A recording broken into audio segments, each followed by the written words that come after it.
վարչապետ Ստրասբուրգում ԵԽԽՎ-ում 3 մտահոգություններ էր հնչել, որ իշխանություն եկեղեցի առճակատման մասին, արդյոք այս փաստը, որ արդեն եւ եվրոպացի պատգամավորը նշել էր, որ ժողովրդավարության մարդու իրավունքների ոտնահարում չէ, արդյոք երբ եպիսկոպոսները ձերբակալվում են, արդյոք այս հարցը մտահոգիչ չէ մեր համար, երբ արդեն միջազգային հարթակներում է քննարկվում, եւ որքանով էր իրականությանը համապատասխանում Արարատ Միրզոյանի պատասխանը, երբ չկա դատական կայացրած ակտ, բայց նա վստահ այսպես ասում է, որ հոգեորականները փորձել են զավթել իշխանությունը եւ սպանել իրեն։ Այսքանը։ Նախ մենք միջազգային հարթակներում որևէ հարցի քննարկման հետ կապված խնդիր չունենք, որովհետեւ մեր գործելակերպը թափանցիկ է, հստակ է, հիմնավորված է։ Երկրորդը, չկա եկեղեցի պետություն հակամարտություն, ինչպես դուք նշեցիք, կա եկեղեցում իշխանությունը ուզուրպացրած անձ, որը ոչ մի պայմանով չի կարող լինել այդ պաշտոնում, եւ մենք բոլոր հնարավոր միջոցները թույլատրելի եւ օրինական ձեռնարկելու ենք նրան իրեն ոչ արժանի տեղից դուրս բերելու համար։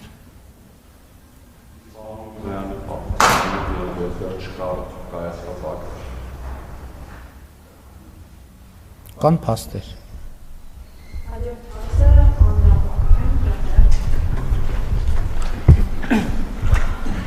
Պարոն Փաշինյան, վերջին քննարկումներից մեկում դուք ասել եք, հարց եք բարձրացրել, որն է արդարությունը, որն է արդարադատությունը, եւ ուզում եմ ձեզ հարցնել, արդարություն է այն, երբ ձեր աջակիցը վեհափառին ուղղորդելու սպանելու կոչ է անում, նախաձեռնել է քրեական վարույթ, բայց այդ անձի նկատմամբ չկա որևէ հետապնդում, անգամ կարգավիճակ չունի,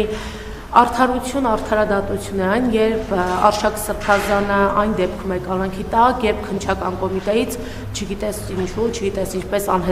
անհետացել է միակ իրեղենապացույցը։ Պարոն Փաշինյան, ինչպես է ստացվում, որ Հայաստանում կա դատավորի մեկ անուն, Մասիս Մելքոնյան, որը հայտնի է իր կալանքներ տալով, եւ ինչպես է ստացվում, որ նրան են մակագրվում բոլոր ընդդիմադիրների կալանքի միջնորդությունները, նաև սրբազանների կալանքի միջնորդությունները, դուք զբաղված եք եկեղեցին բարեկարգելով, բարենորոգելով, իսկ ով պետք է բարենորոգի, բարեկարգի դատական համակարգը, որպեսզի հայի մոտ, քաղաքացու մոտ,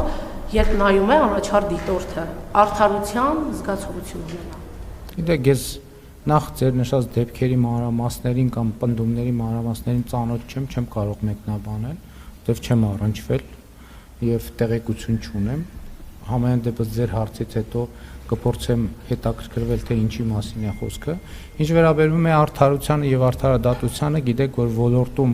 բարեփոխումներ իրականացնելու մենք ռազմավարություն ունենք, մոնիտորինգի խումբ ունենք, բայց դա էլ պետք է ասեմ, որ վերջերս երբ որ դատական համակարգի ներկայացուցիչների հետ պանելային քննարկման էի մասնակցում, ես արձանագրում եմ, որ ի տարբերություն 2018-19 թվականների, երբ որ ինձ հասցեագրված դիմումների մի հսկայական մասը վերաբերվում էր դատարաններին, դատարանների կողմից կայացված անարդար եւ անհիմն որոշումներին, ես ներկայումս այդպիսի նամակների տեսակարար կշիռը անգամներով, եթե ոչ տասնյակ անգամներով է նվազել։ Ընդ որում ես քաղաքացիներին նամակներ ստանում եմ ամեն օր, կարդում եմ ամեն օր, դրանցով զբաղվում եմ ամեն օր։ Եվ մենք դատական ոլորտի մեր բարեփոխումները շարունակելու ենք, այդ թվում սահմանադրական փոփոխությունների տրամաբանության մեջ, եւ առիթ ունեցել եմ ասելու, որ կարծում եմ, որ Հայաստանում պետք է ներդրվի երթվյալ ատենակալների ինստիտուտ, որը նաև դատական համակարգի օրգանական շատ կոնկրետ եւ ուղիղ կապ կստեղծի հանրության հետ։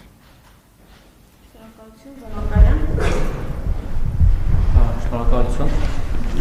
Ամեն անգամ, երբ որ վեհապար հայրապետը որևէ հոգեվորականի կարգալույծ է անում,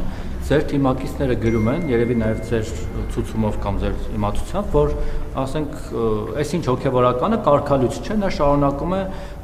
զբաղվել իր հոգևոր ծառայությամբ։ ու մարդկանց մոտ հարց է առաջանում, բայց եթե Վեհապար Հայրապետը այդ մարդկանց օծել է, սարքել է եպիսկոպոս, թեմի առաջնորդ, չգիտեմ, ինչ որտեղ նշանակարկել է որպես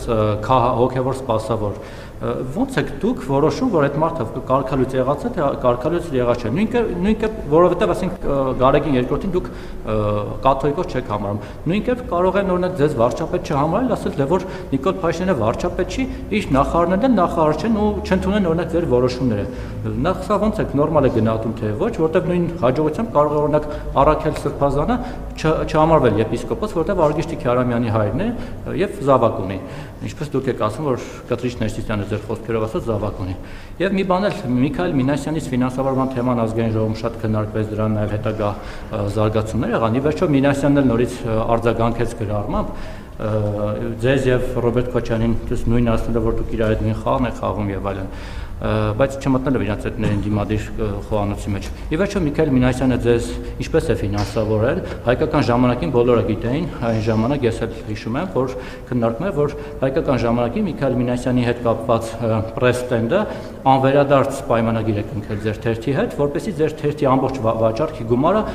երաշխավորված դուք ամեն ամիս ստանաք։ Հիմա Միքայել Մինասյանը ձեզ որքան գումար է ամեն ամիս տվել, ինչ նպատակով, արդյոք դա շանտաժի սպառնալիքի տակ է եղել թե ոչ։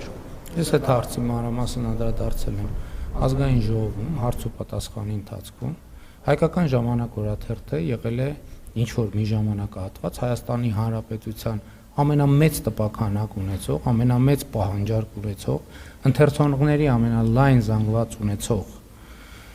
թերթ Հայաստանի Հանրապետությունում թերթերի տարածման շատ սահմանափակ ռեսուրսներ են եղել եւ բնականաբար պետք է այդ ռեսուրսներից օգտվել եւ ի տարբերություն մյուս թերթերի, երբ որ հայկական ժամանակ օրաթերթի 1 համարի 100 դրամից վաճառող ընկերությունը ստացել է 30 դրամ եւ մյուս թերթերը օրինակ ստացել է 20 դրամ, 18 դրամ, 25 դրամ, հետեւաբար տվյալ դեպքում ոչ թե հայկական ժամանակին են փող տվել, այլ հայկական ժամանակն է փող տվել։ Եվ դա արտահայտված է բազմաթիվ հաշվապահական թղթերում։ Եվ ես կարծում եմ սա այնպիսի փաստ է, որ տասնյակ տարիներով քննվել, վերլուծվել է եւ այլն եւ այդպես շարունակ։ Ես Հայաստանում գործող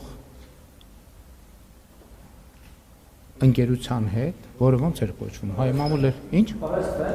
Չգիտեմ ինչ էր կոչվում, հայ մամուլ էր, թե ինչ էր կոչվում, Հայաստանի բոլոր թերթերը վաճառվել են այդ համակարգի միջոցով,